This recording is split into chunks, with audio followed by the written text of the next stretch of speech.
بسم اللہ الرحمن الرحیم۔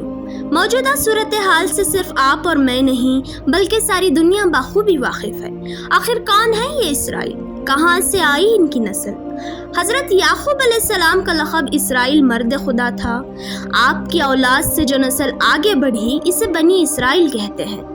حضرت یعقوب علیہ السلام کے چوتھے بیٹے کا نام یہودا یعنی جوڈا تھا۔ یہودا اور بنیامین کی نسل کا قبیلہ فلسطین کے علاقے موسمہ یعنی جوڈا میں سلطنت کرتا تھا۔ اسی نسبت سے انہیں یہودی کہا جانے لگا اور دیگر قبائل کو بنی اسرائیل۔ آہستہ آہستہ یہ تفریق بھی جاتی رہی، چنانچہ اب بنی اسرائیل اور یہودی کا ایک ہی مفہوم لیا جاتا ہے۔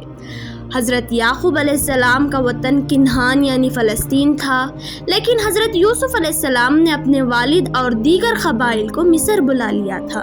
حضرت یوسف علیہ السلام کی وجہ سے ان کی مصر میں بڑی تعظیم و تکریم ہوئی۔